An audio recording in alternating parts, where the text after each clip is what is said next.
Welcome to MPUNGWE-PUNGWE YouTube channel. Subscribe for you to enjoy more of our videos anytime we upload. Some are opinions, some are facts from the reports that were made, but it's up to us to verify those.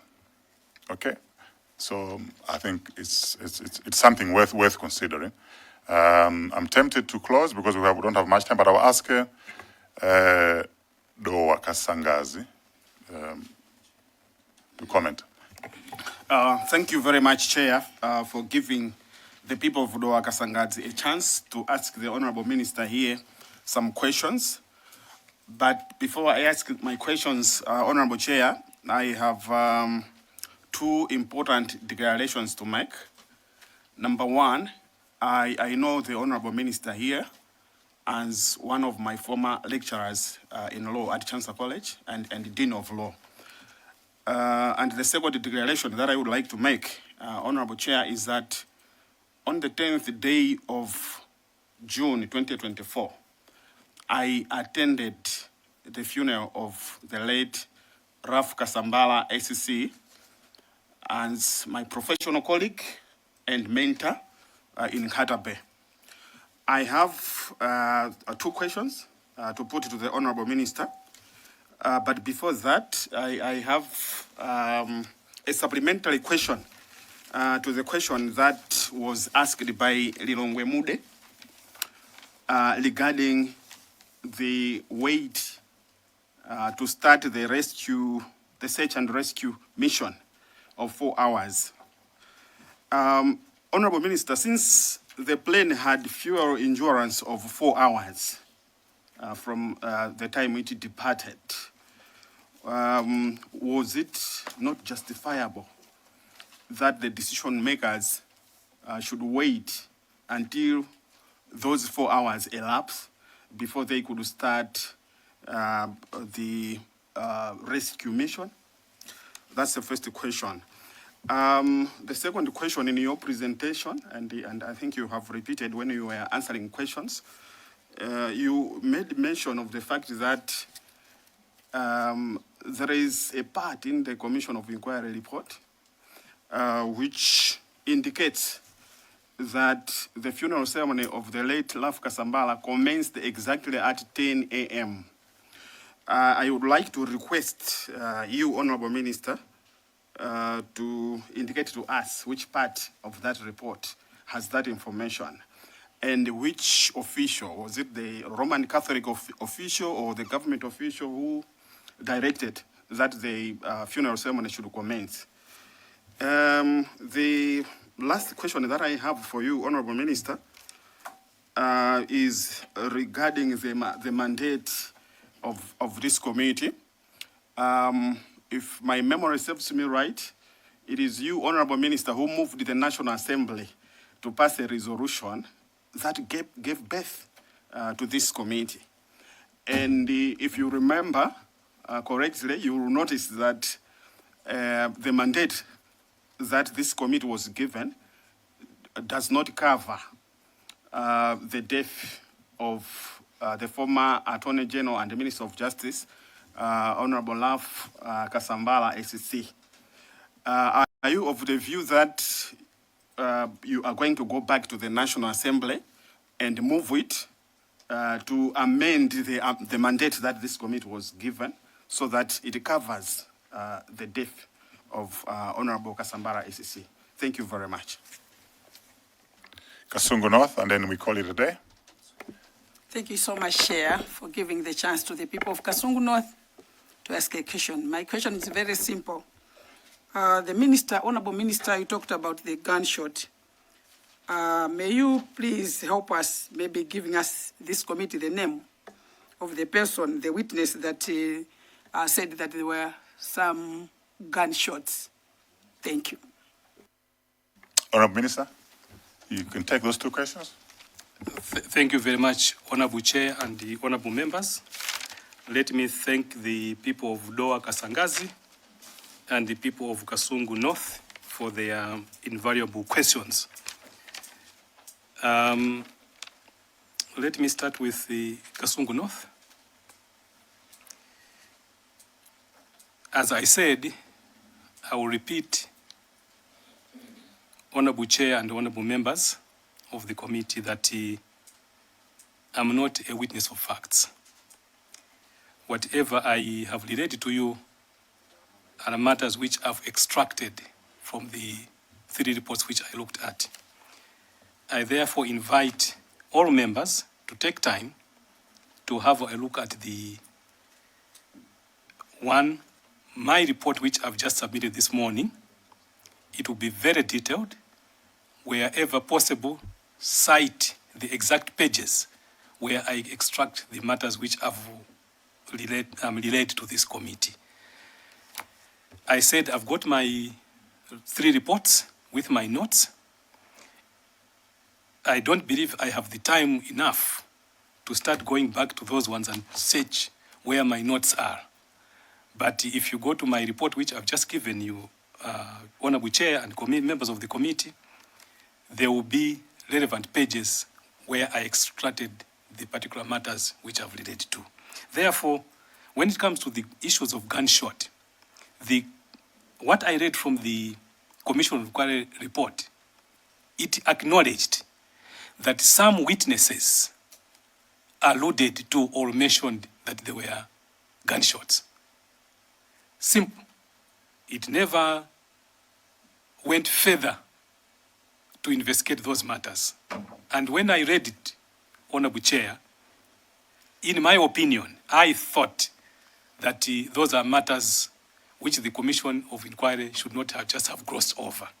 They should have gone deeper to identify those people and probably question them further.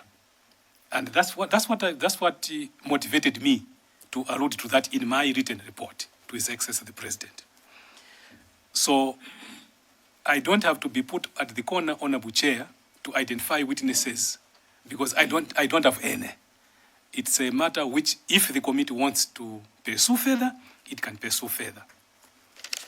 Let me go to the people of Doa Kasangazi. Let me start by acknowledging the matters which, the prefacing matters, which the honorable member informed the committee that indeed I was his lecturer and I was his dean of law. That notwithstanding, let me thank the people of Doa Kasangazi for the very important questions.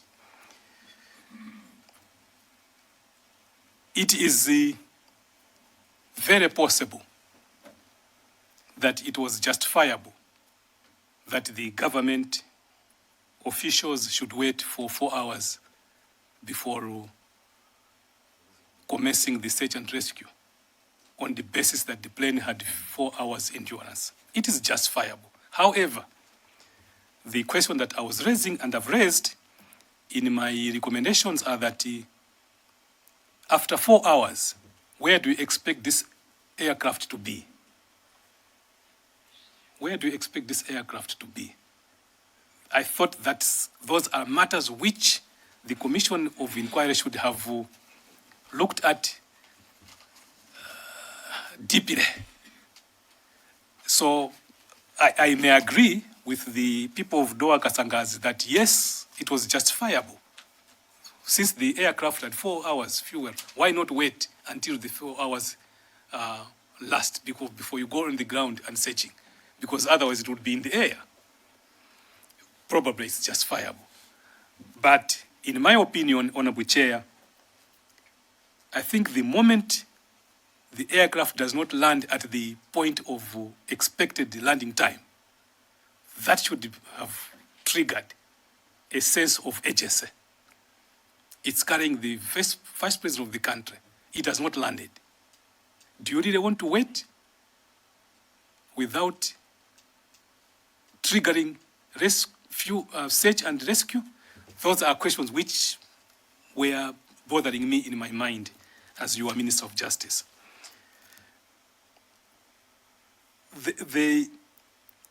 Yes, I agree with the people of Doa Kasangazi that indeed I moved Parliament when I was asked under Standing Order 69. But when I moved the Parliament Understanding Order 69, it was upon getting the feedback from His Excellency the President on my report. His Excellency the President had made two directions. Number one, that he agreed with me that a fresh inquiry should be conducted. Secondly, that this fresh inquiry should not be a presidential, by way of a presidential commission. It should be by a parliamentary commission of inquiry. Those were the two directives. On terms of reference to be agreed upon or to be agreed upon by the committee. I am not here to change the course of direction that your committee, Honorable Chair, has taken. But since I was presenting the report as I did on 18th December 2025, I didn't want your committee to be surprised when reading my report that in there I had other issues which I raised. So I was trying to be as candid and as open as possible as Minister of Justice, that you will find in my report some recommendations which may not be consistent with your terms of reference. And when I'm presenting those ones, it doesn't mean that I have any intention of going back to Parliament and to move the Parliament to amend its terms of reference. That's not my intention. Thank you very much, Honorable Chair. So I will take one question from Planter Malabade Nyambadwe Ndirande, and then a last one from the Vice Chair, Zomba City South. Thank you very much, Honorable Chairperson. My question is that is Blanda Malabada constituency. Malabada? That's correct. My question references what the minister said. He had sought access to the reports from the MDF as well as the civil aviation. And he also mentioned that legally the MDF and the civil aviation were not at liberty to hand over those reports. However, he also mentioned that the president, if given the consent, would compel the MDF as well as the civil aviation to surrender those reports. I would like to find out from the minister why he did not take that route to seek consent from the president, as well as being a lawyer, why did you not go before the courts to compel the MDF as well as the civil aviation to surrender those reports? Thank you. Zomba City South. Thank you so much, Chair. And I should also thank the Honorable Minister of Justice for presenting so thoroughly. And I think you have taken away, if there are any doubts or misunderstandings as to why the committee is here, out there, people I think are now clear why the committee is here. Chairperson, I just wanted the Honorable Minister to just being a Minister of Justice, and the late Rafu Kasambara being also former Minister of Justice and Attorney General, if the Honorable Minister could be kind enough to inform you, Chair, and the committee, if within the privileges of the Minister of Justice, provision of estate craft, in the case of a funeral, is also part of the privileges. Chair, I submit. Honorable Minister, you can take those two last questions and then we'll wind up. Thank you very much, Honorable Chair and members of the committee. Let me thank the people of Blantyre Malabada for their question, as well as to thank the people of Zomba City South for their question. I don't take these questions lightly, Honorable Chair. Let me start with the people of Malabada. Yes, I do agree that, in my opinion, I attempted to access the reports, or my efforts rather, I attempted to access the reports, but I was also aware of the nature of the reports, even though I've not seen those reports. And quickly I accepted in my mind as a lawyer that the people, if they were resisting at all, they would be justified because they would risk criminal sanctions if they did not have permission or what I would call consent under the law to testify on those matters by the president. The question as to whether, why as minister, I did not ask the president for consent, or extending further, why I did not take the efforts to go to court and probably ask the court for permission to access those reports. Honorable Chair, when you are undertaking matters as directed by the president as minister, I think it would be extending the argument too far if a minister starts being militant and going to court, seeking court's intervention for performing duties of a minister. I didn't see it wise, because my duty was to review the circumstances and make recommendations. And I was not an inquirer.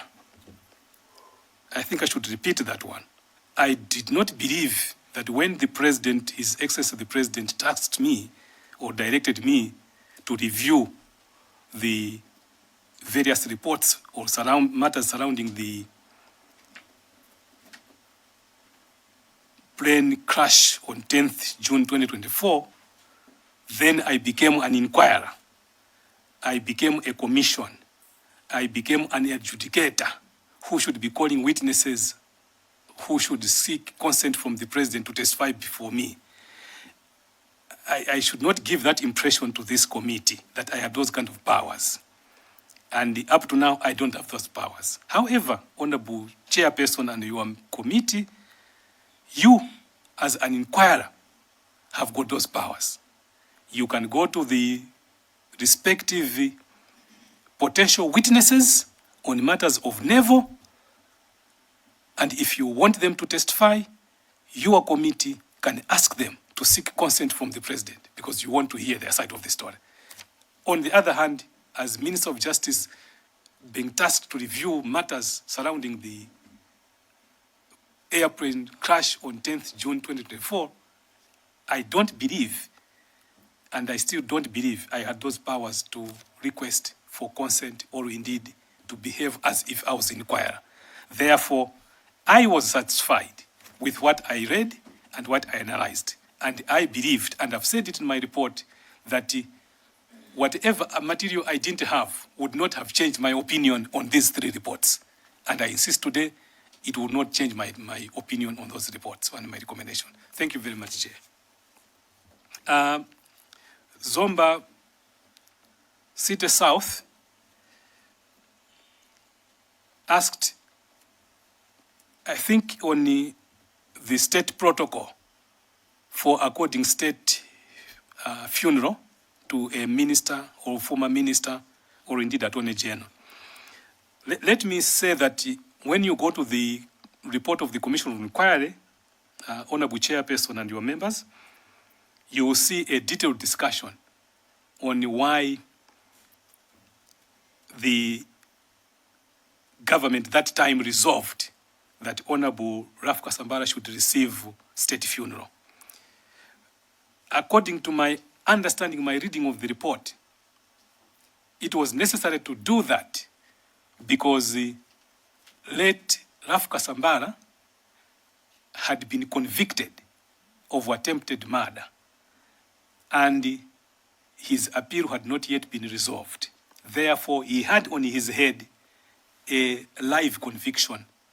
That's why they went into that discussion as to whether to accord him state funeral or not. And the government then resolved that nevertheless, let's accord him a state funeral. Otherwise, my understanding of the state protocol for state funeral are that any former minister of the government of Malawi is entitled to a state funeral.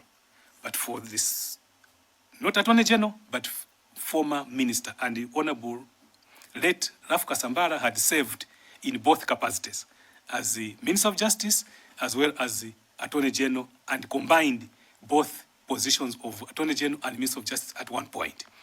Therefore, minus the conviction in the criminal case that he had, he was entitled to state funeral.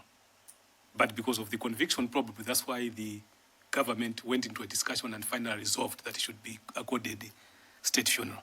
I believe that's what you're going to find in the Commission of Inquiry report. Thank you very much, Honorable Chair. If there's any question which I didn't answer, remind me so that I should deal with them. Thank you very much, Chair. No, thank you, our Honorable Minister of Justice and Constitutional Affairs.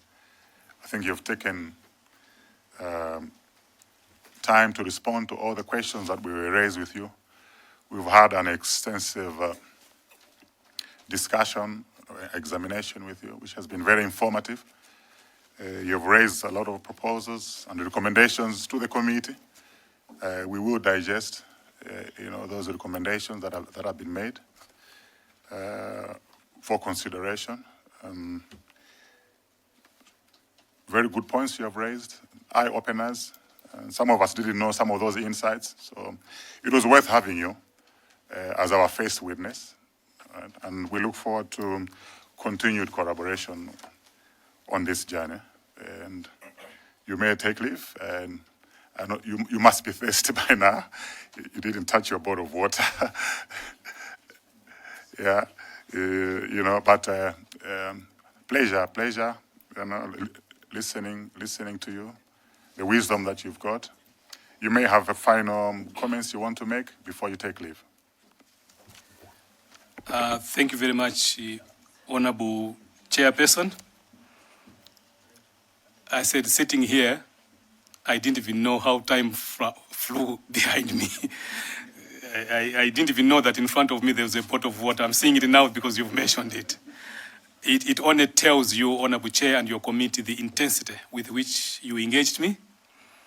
And I hope that you will continue with the same kind of intensity, focus, and the resolution to come to the conclusion of the matters so that the nation of Malawi can come to a closure of this matter. Let me say clearly here, and probably declare my interest as well, that I'm a lawyer. I'm a lawyer by profession, and that in my recommendations, in my statement, I have tackled issues which involved a former lawyer and a former Minister of Justice and Attorney General, late Raf Kasambara. Let me say clearly that I was not motivated by any personal connections to anybody in this matter. I thought I should say that clearly to your committee, Honorable Chair, and to everybody, that in my analysis, I did the analysis as the Minister of Justice, having taken an oath to advise the President of this country. Thank you very much, Chair. Otherwise, I thank you very much for your consideration and inviting me. I hope the information I've given will help your committee moving forward from here onwards. Thank you very much, Chair. And thank you for the bottle of water. Thank you, Honorable Minister, for your valuable advice once again and insights that you have shared. You've given us a lot of homework and food for thought. So, it's something that we will ponder and look into. So, as I said, it was worth your time. You may take leave. Welcome to MPUNGWE-PUNGWE YouTube channel.